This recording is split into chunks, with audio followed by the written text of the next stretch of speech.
So let's take up synonyms.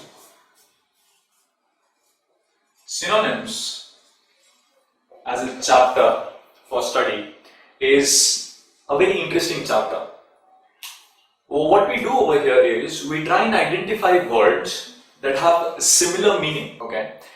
For what it means is, if I have a word like A, then I have to identify some other word, suppose B, which has same or similar meaning to A. To put it simply, when we are identifying a correct answer in synonyms question, what we are looking for is a word or phrase that is same or similar in meaning to the given word or phrase. Okay. The best way to work this thing is through thesaurus. Thesaurus is like a dictionary, but a dictionary for synonyms. Okay, you go and you identify a lot of words, you try and understand the different synonyms, and you try and understand the different nuances about synonyms. Synonyms are very interesting. You have degree. Most often in synonyms you have degrees, degree word. I'll give you an example of degree words. How about walk? Now we all know what walking is. We all know what running is, right? So let's say this is 1, this is 2, run. Now, I walk, I run. But there are different styles of walking. Some person would be, just walking on the street, thinking about his own work, his life, and this is some sort of a walk. This is a different sort of a walk. What would you call it? You would call it ambling around. Take an amble. Thereby you amble around. Now, let's increase the pace. Now, what is this guy doing? He's, in a hurry. It's 8:45. He has to take a class at 8:90. And he has to run the old way. He trots. Someone who's already late but is walking fast, that guy is trotting at a faster pace. So you understand, this is degree 1, this is maybe degree 2, this is degree 3, and this is degree 4. The point is, there is an upward or downward mobility in degree word. I mean that this word might be similar to this word. What we have to understand in these type of questions is, you might be given walk as the question over here, walk, and the 4 options might have something like, now which one do you choose? Which one do you say is the synonym? No, no, no, yes. You know why? Because this is a similar word. So how do we actually crack the synonym question type? There are a few ways to do it.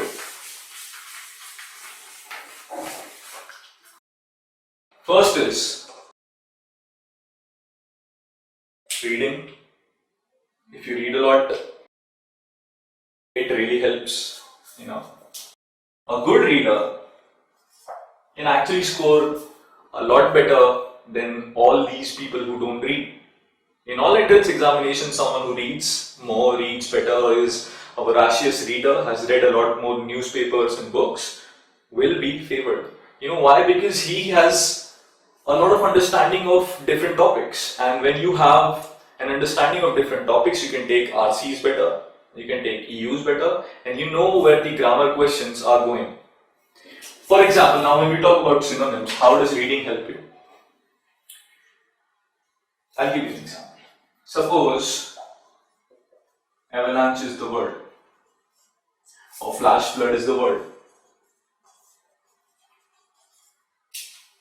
or cloud burst is the word. Right? Now what happens in these words?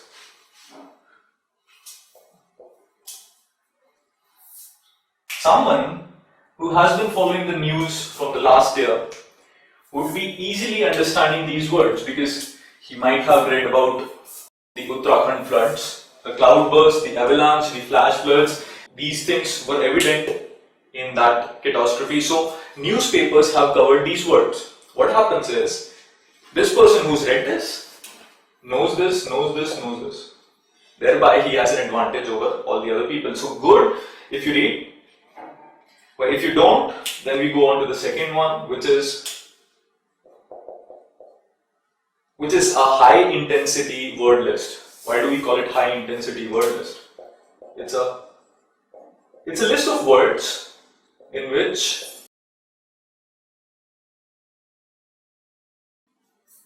those words are covered that occur repeatedly throughout examination. So that through 2008 to 2013, these words have been repeated the most in the examination. Thereby, you have these words in your list.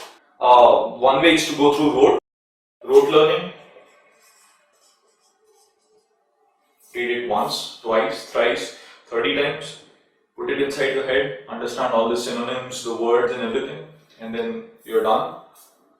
The other way is probably to understand the words, use them, because using the words is the best thing that you can do.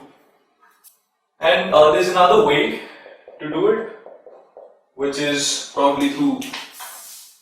Now, what are roots?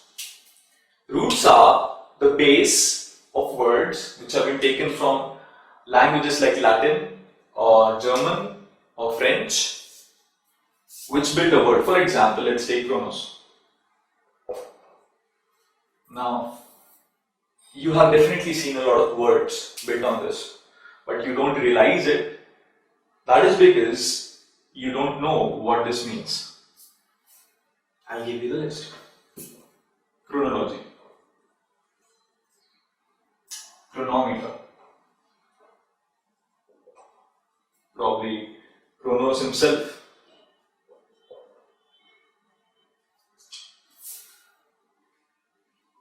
Now, these words are all built on the same root, which is this. So if I know this root, I know these words. Let's say I tell you that chronos means time. So if chronos means time, chronometer would means time meter. Let's say by the common connotation we understand that meter means something that is measured. So this word is measuring time. So a chronometer measures time. Now let's talk about chronology now.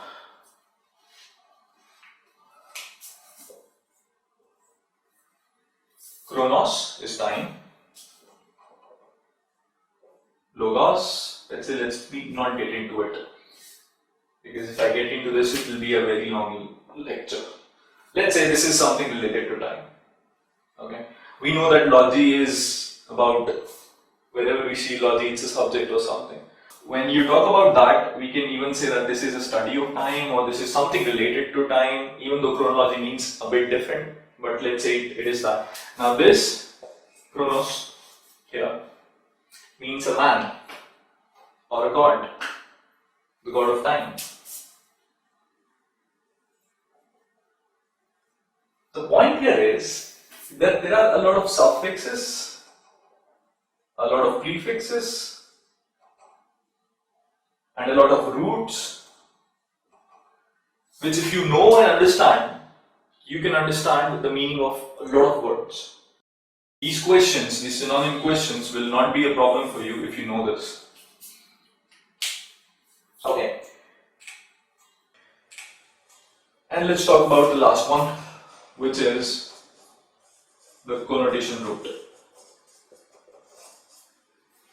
Now, connotation root, what does it mean?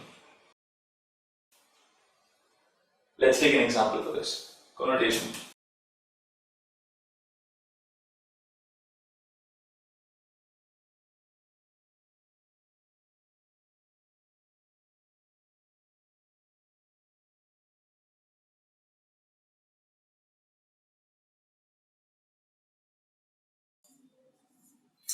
The repercussions of government's actions can be good or bad. Now, the word in question here is repercussions. If the question asks what does repercussion mean, the person who knows repercussions might be able to answer it. The person who does not know repercussions will have to work out through connotations.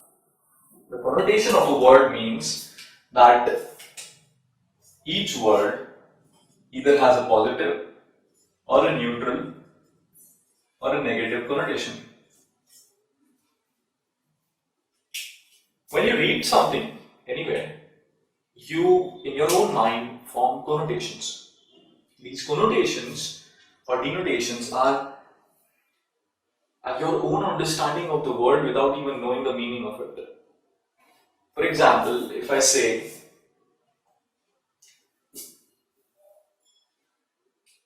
that there was nothing over here, and you have to identify or fill the blank.